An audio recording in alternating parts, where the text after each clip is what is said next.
Good morning बच्चों। आज हम कक्षा 3 की हिंदी भाषा की पाठ्य पुस्तक रचना प्रसून से पाठ 12 विराम चिन्ह का अध्ययन करेंगे।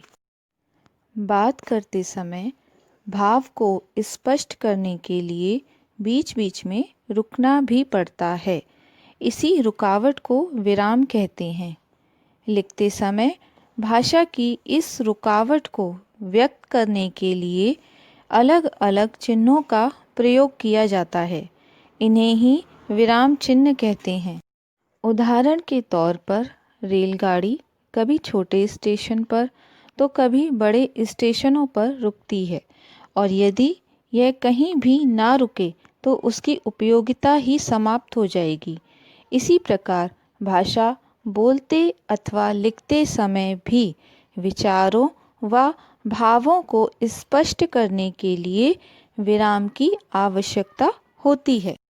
बच्चों, ध्यान रखने योग्य बात यह है कि विराम चिन्हों के गलत प्रयोग से कही गई बात का अर्थ भी बदल या उलट सकता है। जैसे बैठो मत, खड़े रहो। इस वाक्य में खड़े होने के लिए कहा जा रहा है। अब हम दूसरा वाक्य देखते हैं। बैठो मत, खड़े रहो। इस वाक्य में बैठने के लिए कहा जा रहा है। उपर्युक्त उदाहरणों में आपने देखा किस प्रकार विराम चिन्ह का स्थान बदलने से कही गई बात का अर्थ ही बदल जाता है। तो बच्चों, हमने क्या जाना कि बात के भाव को स्पष्ट करने के लिए वाक्य के मध्य में जो चिन्ह लगाए जाते हैं उन्हें विराम चिन्ह कहते हैं। जैसे सोनू, मोनू और गोलू आ रहे हैं। मुख्य विराम चिन्ह इस प्रकार से हैं। पहला है पूर्ण विराम, दूसरा अल्प विराम, तीसरा अर्ध विराम, चौथा योजक, पांचवा प्रश्नवाचक, छठवां विस्मयादिबोधक चिन्ह, सातवां है उद्धरण चिन्ह और आठवां है कोष्ठक। बच्चों, आपकी पुस्तक में चिन्ह का नाम तथा उसके ठीक सामने विराम चिन्ह को लगाकर दिखाया गया है। आइए विराम चिन्ह के प्रकार को अब विस्तार पूर्वक समझते हैं। हमारा पहला प्रकार है पूर्ण विराम।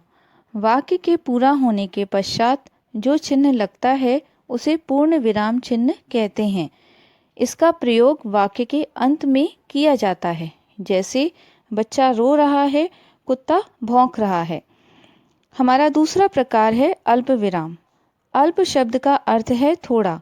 बात बोलते समय जब थोड़ी देर के लिए रुकना होता है तब अल्प विराम चिन्ह का प्रयोग करते हैं। इस विराम चिन्ह का प्रयोग वाक्य में एक ही वर्ग के अनेक शब्द आने पर अथवा वाक्य में उपवाक्यों को अलग अलग करने के लिए किया जाता है। जैसे चिड़ियाघर में हमने भालू, बंदर, हाथी, शेर और वन मानुष देखे। हमारा दूसरा वाक्य है परीक्षाएं आने वाली हैं, अब परीक्षा में जुट जाओ। हमारा अगला प्रकार है अर्ध विराम। बोलते या लिखते समय जब अल्प विराम की अपेक्षा कुछ अधिक रुकना पड़े तब अर्ध विराम का प्रयोग किया जाता है। इस चिन्ह का प्रयोग तब किया जाता है जब वाक्य पूरा होने की स्थिति में हो परंतु पूरा हुआ ना हो। जैसे बच्चा रोता रहा, माँ सोती रही। मैंने नाश्ता किया, साइकिल उठाई और विद्यालय चल दिया। हमारा अगला प्रकार है योजक। योजक दो शब्दों को जोड़ने के लिए योजक चिन्ह का प्रयोग किया जाता है। यह दोनों शब्दों के मध्य में लगाया जाता है। जैसे माता पिता, घर बार, भाई बहन, स्मृति चिन्ह। हमारा अगला प्रकार है प्रश्नवाचक चिन्ह। ये तो सभी को पता होगा। प्रश्नवाचक वाक्यों के अंत में प्रश्नवाचक चिन्ह का प्रयोग किया जाता है। जैसे पिताजी कब लौटेंगे, सुहानी क्या कर रही है। हमारा अगला प्रकार है विस्मयादिबोधक चिन्ह। प्रसन्नता, शोक, आश्चर्य, दुख, घृणा आदि भावों को प्रकट करने वाले शब्दों के उपरांत विस्मयादि बोधक चिन्ह का प्रयोग किया जाता है। जैसे आह कितना सुहावना मौसम है, छी नाले में कुत्ता मरा पड़ा है, अरे यह खून क्यों लगा है तुम्हारी कमीज पर, वाह तुमने तो कमाल कर दिया। हमारा अगला प्रकार है उद्धरण चिन्ह। किसी के कहे गए कथन को ज्यों का त्यों अथवा उन्हीं के शब्दों में व्यक्त करने के लिए उद्धरण चिन्ह का प्रयोग किया जाता है। जैसे गांधी जी ने कहा था, पुस्तकें व्यक्ति की सच्ची मित्र होती हैं। पिताजी कह रहे थे, मैं कल सुबह की गाड़ी से आऊँगा। हमारा अगला प्रकार है कोष्ठक चिन्ह।